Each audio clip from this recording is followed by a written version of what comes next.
Many Americans would be surprised to learn that the word democracy does not appear in the Declaration of Independence or the U.S. Constitution, nor does it appear in any of the constitutions of the 50 states. The founders did everything they could to keep us from having a democracy.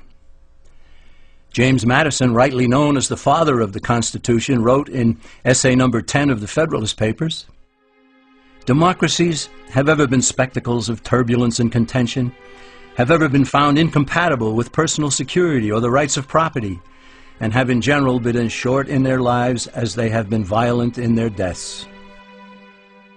Alexander Hamilton agreed, and he stated, "We are a republican government. Real liberty is never found in despotism or in the extremes of democracy."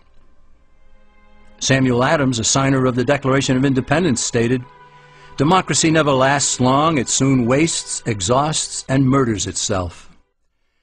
The founders had good reason to look upon democracy with contempt, because they knew that the democracies in the early Greek city-states produced some of the wildest excesses of government imaginable.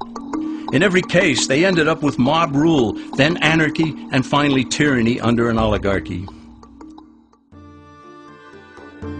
During that period in Greece, there was a man named Solon, who urged creation of a fixed body of law not subject to majority whims.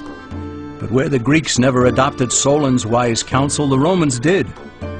Based on what they knew of Solon's laws, they created the 12 tables of the Roman law and, in effect, built a republic that limited government power and left the people alone. Since government was limited, the people were free to produce, with the understanding that they could keep the fruits of their labor. In time, Rome became wealthy and the envy of the world. In the midst of plenty, however, the Roman people forgot what freedom entailed. They forgot that the essence of freedom is the proper limitation of government. When government power grows, people freedom recedes. Once the Romans dropped their guard, power-seeking politicians began to exceed the powers granted them in the Roman Constitution. Some learned that they could elect politicians who would use government power to take property from some and give it to others. Agriculture subsidies were introduced, followed by housing and welfare programs.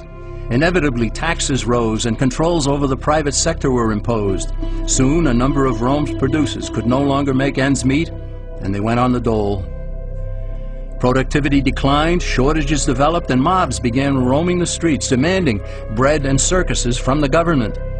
Many were induced to trade freedom for security. Eventually, the whole system came crashing down. They went from a republic to a democracy and ended up with an oligarchy under a progression of the Caesars.